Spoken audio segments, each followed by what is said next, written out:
Hey world, welcome back to a new episode of Hey Janeé podcast. I'm your host, Janeé Bolden, and this is my love letter to the world. This is me saying, hey to the world, and I want to hear it back.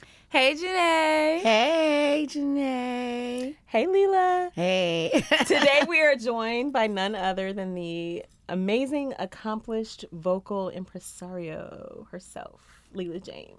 Thank you. That was beautiful. I try. I was like, as many SAT words as I can squeeze into the intro, I try to. And of course, we have none other than my illustrious co-host, Zada Luby, in the building. Hi.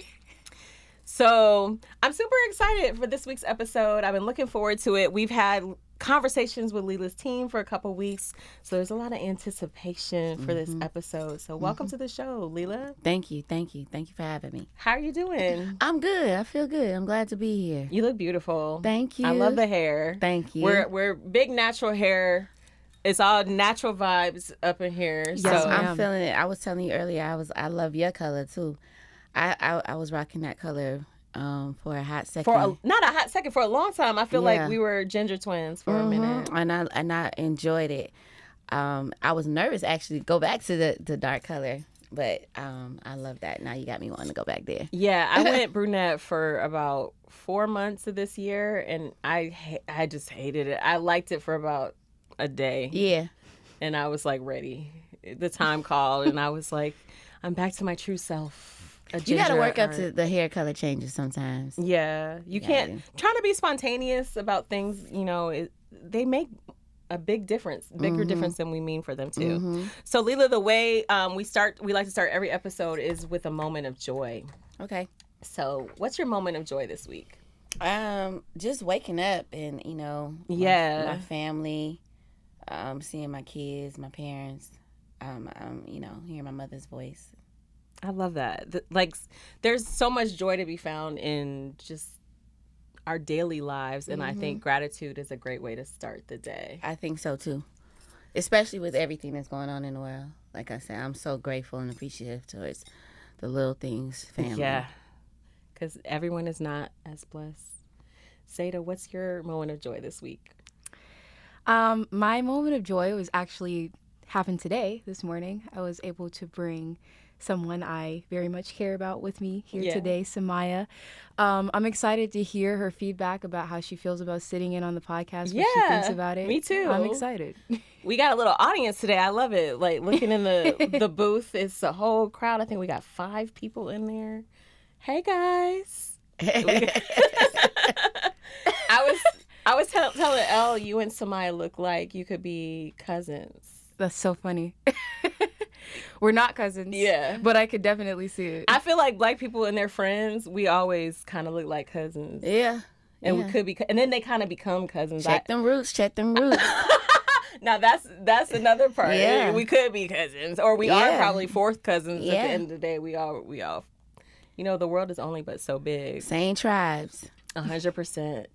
So my moment of joy this week comes from this weekend. I attended Pretty Girl Sweat Fest. Aisha DeVore Branch was a guest on the show a couple episodes back, and that's her event that she does annually. They raise money for organizations that have fitness at their core, and she just gets the girls moving. And for me, especially trying to keep my mental healthy, movement is such a big part of it. So that was a joyful time. I got to work out with Jeanette Jenkins, who is like a celebrity fitness expert. And she's been at it for so long. Yeah. And she's amazing. She, the moves were simple, they're fun. And also shout out to Mecca from Oh My Glutes, because I'm still feeling that glute workout. I'm hoping to see some results too. Maybe I guess I got to do it more than one time, but I got to keep going back. So that's my moment of joy this week. But again, we have Leela in the building. Was listening to your EP earlier. You just released in August, right? Yes. Talk to 22nd. me about the EP. The EP is entitled "To Be Honest." It's definitely a very honest piece of work. I'm excited about it. it's one of my favorites to date, I would say, only because I was able to really be vulnerable and transparent on there, and then also it just tapped in to a lot of the funky side of my musical influence. I love that you said that, because I definitely, when I was listening to it, I was I know you as such a soulful artist, but I could really hear the funk on this one. Yeah, and that was intentional because I am a soul artist, which is simply I'm just a soul singer the soulful. Yeah. I can sing all kind of music, and I sing rock and roll, I can do country. Clearly I can sing gospel that I was raised on, and blues and funk. I mean, that's where I come from, and that's what I was raised on. So doing R&B is simply rhythm and blues, and for me to be able to tap into my blues and funk side, it's just something that I wanted to intentionally do, because I felt like, as you said, people associate you as just being one thing sometimes when you're a soul artist, and I'm like, nah, man, like I love all kinds of music, and I'm very funky, so it's like, let's do this, number one, and then two, also to show the fact that you can't put me in no doggone box. I don't fit in a box. And so this project, I feel like we don't let people in the building in this room who do fit in boxes. Everyone wants to break out of the boxes and kind of do multiple things. So congratulations, because I heard that you are already on the charts with this project, right? Yeah, we top 5. So that's amazing. Congratulations. Thank you. I mean, I'm up there with some of the big dogs, and so I'm stomping hard too, and that's definitely a blessing. That's a joy. It is. For me, as an independent artist, I take it all as a blessing, and I don't take nothing for granted. So, because it's not easy. It's not an easy feat, and I'm grateful. I'm grateful for the support. Yeah. I'm grateful for the stations that see me and hear me and play me and have been doing it. And then I'm also grateful for the people that just keep rocking and riding with me. Yeah, definitely. I'm so happy for you. And I also resonated with the title and the project. Thank you. Honesty is I think it's hard for some people to be honest, but why did you decide to name the project To Be Honest? Because it's just being real and truthful. Because I'm a Gemini, and like I feel like I have two sides, clearly. Actually, probably more than that, but shout out to the Gemini. Yeah, but it's like, definitely. I could be hard, but I can also be soft, and I'm just gonna be honest about that. Like, so I don't. It's just not one dimensional. Again, I don't fit into one box. I can be hot and I can be cold too. It's just I'm never really in between. I can be, both. Do you have a favorite song on the EP? Ooh, I'm excited. I love all of them, but I definitely like Honest, the actual record, Honest. That is definitely one of my favorites. And then the current single, Right on Time, is definitely my favorite. I was really enjoying. Is it Where You Are? Yeah, that's what people really are telling me they love that one. That one too. Like, we turned up to that one. It's just because, for me, that was really my Bootsy record. Like, I really was on my Bootsy. So we were listening to it on the way, and we were like, we hear the Bootsy reference here. Yeah, so I wanted to definitely pay homage to Bootsy and Prince with this project, because those are a couple of my favorite artists and things, again, that I listen to, their music coming up. And, that particular record, that was very intentional and very specific, because I wanted that vibe, that funk vibe of men cruising, and how we used to turn up to Bootsy and get lit, for real. So for sure, that was definitely what that vibe was about. I love it. It's interesting that honoring my ancestors is such a big thing for me, and I think honoring our influences is like really important as well. And I know you have the nickname Goddaughter of Soul that you got from James Brown himself. Yes. When I saw that, I was like, I have to ask her about that. Yeah. Can you tell us about how you got that nickname? Yeah, like before he passed away, I had come out with my first project, Change Is Gonna Come, and I was able to tour with him, and I opened up overseas on a few shows. And first of all, that experience in itself was amazing, just to see him in his element at that time, at that age, still really rocking crowds. on that level. And I saw it firsthand, and I was inspired. And, you know, being able to actually speak to him one of the shows, after one of the shows, he was telling me that, you know, he also appreciated what it is that I was doing at that time. And he was like, I see you doing this soul thing, and we got to keep this soul thing alive. And after a couple of shows, one of the shows, he was like, yeah, you the goddaughter of soul. And he told me to literally, like, you know, continue the journey. And, you know, I at that time, I didn't think it was what it was, but like now that I understand even better, like I'm like, yeah, it's definitely a good cross to bear. And I carry it well because I believe in soul music, and I believe in being a soul artist that I am, because it's true.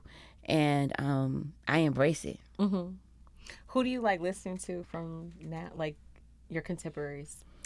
Oh, I listen to a little bit of everything, but I definitely currently I'm listening to Cardi B's new project. Yes, am I the drama? Yes. It's so funny. People don't be expecting for me to say that, but I'm like, go girl. I love it. Yeah. I've really been enjoying watching the support on social media from the sisterhood. You know what I'm saying? Like, I love the fact that Cardi B identifies as a Black woman, as an Afro-Caribbean woman, and she doesn't rely on, you know, the pretty privilege or light skin privilege or Latina privilege. She's loud and proud about being a Black woman, and I think that's such a beautiful thing. And then I also love that we as Black women listen to her music, and she's bold and audacious, and we celebrate her for that. We don't try to diminish her, because I feel like the world tries to diminish Black women. I think they try to shrink us. Or definitely judge us. They judge us. Yeah. We can't win. We're having a conversation on the way over here about the public debate over her pregnancy, and whether it's appropriate or inappropriate that she's not divorced but she's pregnant. And my take is that that's none of my business, you know. Part. But every baby is a blessing, right? So she's been blessed. Yeah, and I, you know, coming from someone who's been married and divorced, and you know, divorce can drag on. Yeah, and knows what that feels like, and also knows what it feels like to be cheated on, and also want to feel like, man, I'm gonna keep living and do me, you know. Amen to that. It's a tough one, because, you know, you as a woman, you know, I feel like sometimes held at different standards than men when it comes to certain things. So at the end of the day, it's like, that's her life. Do what, you know what I mean? It's her life, and we all have our own lives and do you. Yeah. Because you never know how you're going to deal with something until you're in something. 100%. Because I know how I was prior to having kids and prior to having marriage and going through a divorce. I know what my mindset was. And then after you've been married and had kids and been divorced, then it's completely different. Yeah. So until you walked in somebody's shoes, is like, kind of just let them walk. That's their journey. That's how I see it. I know you were talking about being transparent through this project, but when you are dealing with whatever you're dealing with in life, like, what role does music play in, like, helping you release those challenges? Well, music for me is definitely therapy, and I'm so grateful that I have it, because I probably go crazy. Yes, you know, literally, because it is a form of healing. It is, not only for myself, but I see how it allows me to help others. And so I become a vessel. And when you find that you are able to help other people, that makes you feel even better. It does, right? You know what I mean? And again, so for me, I'm like, I don't know where in some sense I would be if I didn't have the ability to make music the way that I do. And that if God hadn't given me this gift. And so I believe that that's why I have it, because he knows that it's needed. Have you ever written a song that's so personal that it's hard to perform, or do you just find it cathartic? A few, yeah. Fall for You sometimes can be challenging to perform. Mainly because it is another vulnerable record, And sometimes I'm like, I can't believe I said that. I'm too gangster to be saying that. but it's one of those records that sometimes I'm just like, I don't know if I want to sing this one because I don't want people to think I'm soft and weak. But at the same time, again, I can be soft. There's nothing wrong with that, and you can be hard too.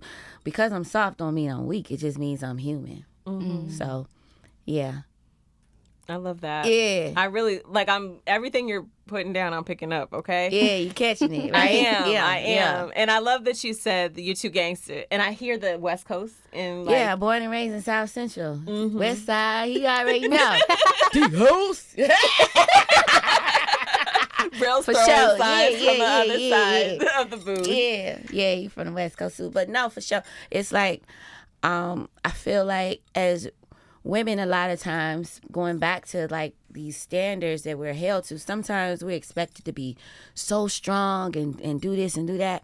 And a lot of times we don't want to be that way. We just gotta be like that. You know what I mean? So my thing is, I can still be gangster, but I can cook and be soft too. Shit, like I can do that. I'm all of that. Yeah. I'm whole woman.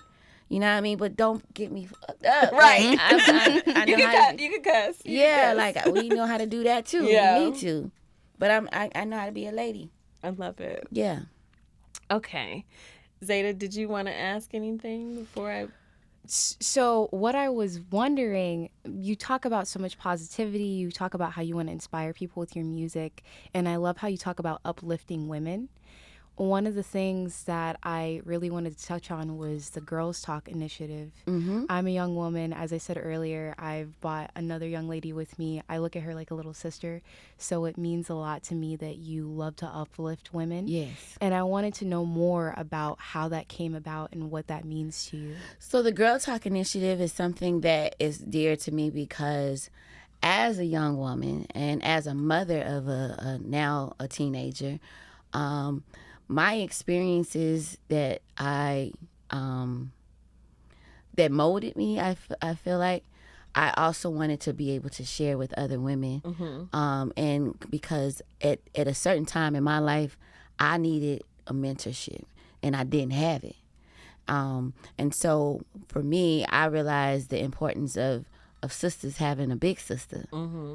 You know what I mean? And I also know from life now experiences the importance of sisterhood, because a lot of times we're also as women put against each other, and we're also, well, I don't need no girlfriends, I don't need this, you know what I mean? And that's not true. Yeah. I do believe we need each other. We do. Mm-hmm. And I think we need healthy relationships with one another, but we do need each other because we can pull from each other. We can lean on one another. And so that's what the Girl Talk series is about, so that one sister know you ain't out here by yourself. Mm-hmm. Like, you ain't the first that got pregnant in college and want to drop out. You know what I mean? Like, it's a lot of us. Or you ain't the first that's out here literally going through what you're going through. Like, I've been there, done that too. And guess what? I'm on the other side and I can tell you're going to get through it. Because a lot of times when you're going through things, you only in that moment. Mm-hmm. And you can't see past it. And you might get stuck and feel like, nah, this is the end all be all. Because I was her. Mm. I used to feel like when certain things was happening, like, this is it.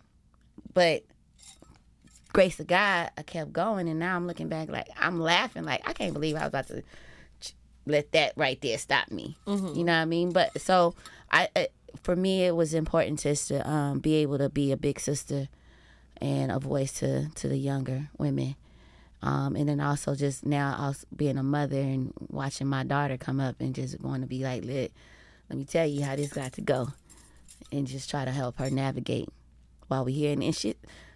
Stuff is crazy right now. You know what I'm saying? It's crazy right now. Yeah. And it's like, I feel like we really got to tap into one another and lock in with each other on some like, yo, I got you. You know what I mean? Yeah, definitely. Yes. I emphasize community in probably every episode. Mm-hmm. When it comes to your community, I mean, you talked about some of your influences who like embraced you, but like, who do you count on for community? What does community look like for you, for Leela James, like amongst, the artists? Or I know you were R&B diva at one point. Is that a community at all, or was that just strictly to That was a reality show. Yeah, I know. Yeah, that was a reality show. Yeah, so that's that. My family is definitely a part of my community. I'm a proud member of Zeta Phi Beta Incorporated. Congratulations. Sisterhood. So sorority. That is part of my community. And again, I'm definitely big on family. So I lean old school. I lean on my mom and in the women that paved the way for me. Yeah, my ancestors, for sure. Definitely. So we're gonna get into something I like to do every week.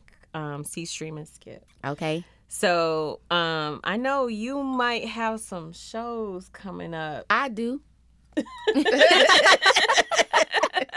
So tell the people where they can go see Leela James. Well, I have some shows coming up. I will be in Europe the top of the year. So if you miss me in the States, you can catch me in Europe. But I think hopefully by the time this comes out, I'll be in Jacksonville, and I got Norfolk, Virginia. And you got to check my website for the rest of these places because I can't keep up right now. We just did a show here in Atlanta, which was really great. But www.leelajames.com is where all the shows are going to be listed. Or you can follow me on IG for that. In the meantime, in between time, again, I think my current project, to be honest, is out. So I'm about to just plug that. I'm sorry. Because I want y'all to download that so when you do show up to my shows, you can sing along. And you be ready. And you know the music. And it's jamming. And I stay on the road. So, that's why I can't even keep up where I'm going to be next. I get it. I totally get it. Okay, so I'm going to recommend for movies that folks go see One Battle After Another. Okay. That is the Leonardo DiCaprio film. He stars in alongside Tiana Taylor. I think Regina Hall's in it as well. Benicio del Toro is in it. Like, the cast is just stacked. Right. Sean Penn is, you will hate him. He does an excellent job of just bringing out the word. Yeah. Okay. And then there are pieces. So it's about an organization that actually, French 75 was a revolutionary organization. Some people wouldn't use that term. They might, you know how government is, they might use a different term. But the way, for the folks that watch it, you end up rooting for the French 75. Okay. That I really enjoyed going to the theater to see that. I saw Smashing Machine this week as well, which is Dwayne Johnson, The Rock's project with Emily Blunt. You get out. I do. That's what I'm saying. I see stuff all the time. Yeah. So I just love it when I see a good movie and and people ask me all the time, what should I go see? What should I go watch? And I'm not going to tell you what I've been advising people not to go watch. I'm going to tell you what I advise you to go see. Okay.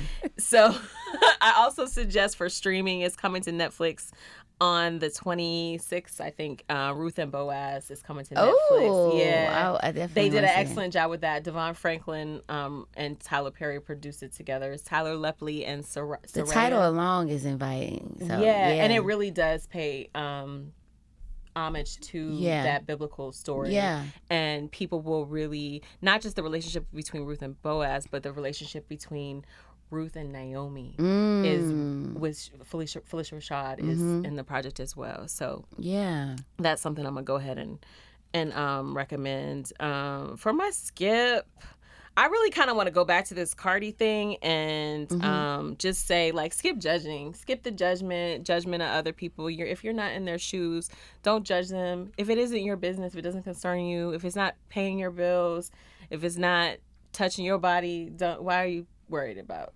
I mean, I just, it's just everyone's journey here is theirs. And I mean, I mean, we live in a world where there's a microscope on everybody who's in the public. So it just is, it is what it is.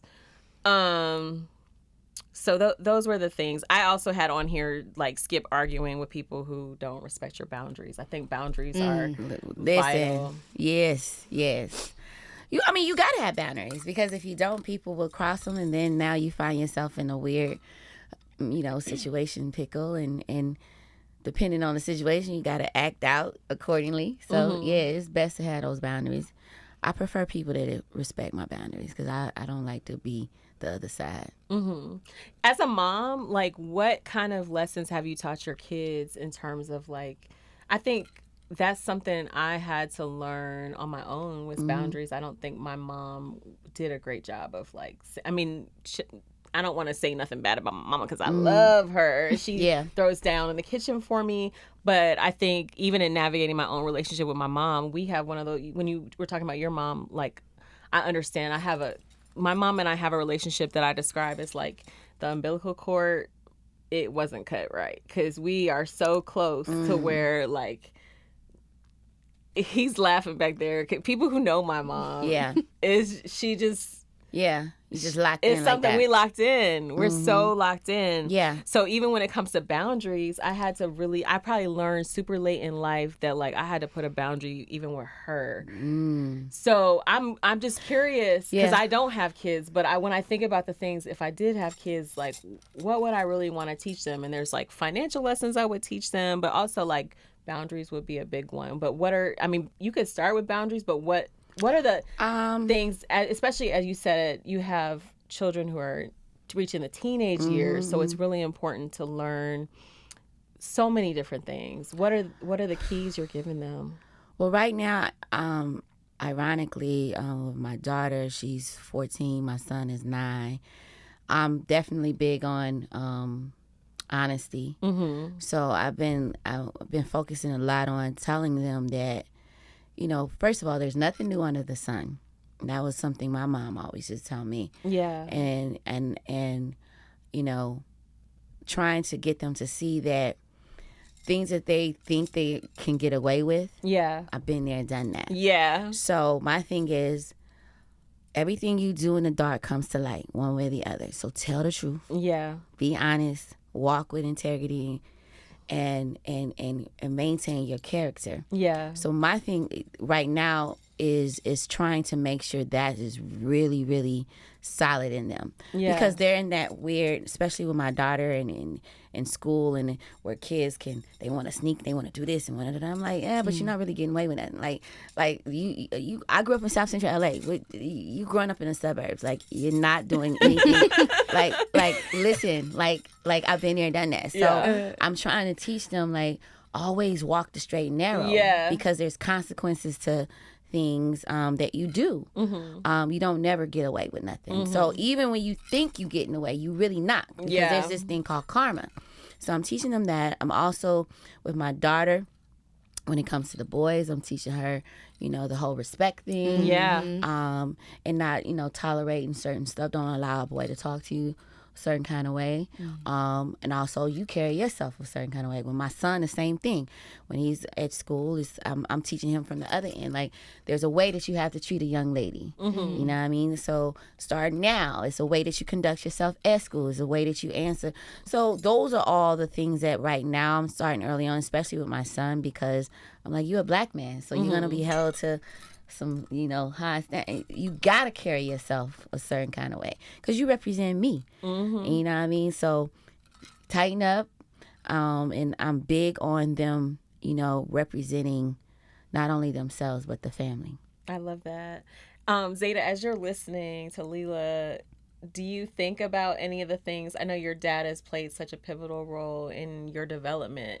But do you have, like, a key where you're like, I'm so glad he taught me this thing because you think about it every day?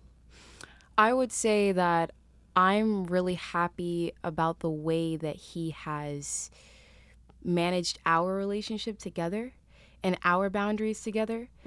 Because I feel like a lot of parents have a mentality of keep your child at a distance so they know that the difference between friendship and, like, father-daughter ship. The dynamic, But I feel like he struck a really good balance that's outside of the norm, because I feel like if you push your kids too far away from you, then you're not going to get the feedback from them that you need to really help guide them. Definitely. Because if you're like, okay, I'm going to keep my kid at arm's length, then they're not going to come to you and want to open up to you and tell you everything like they really need to, so you can guide them the way that you have to. Yeah.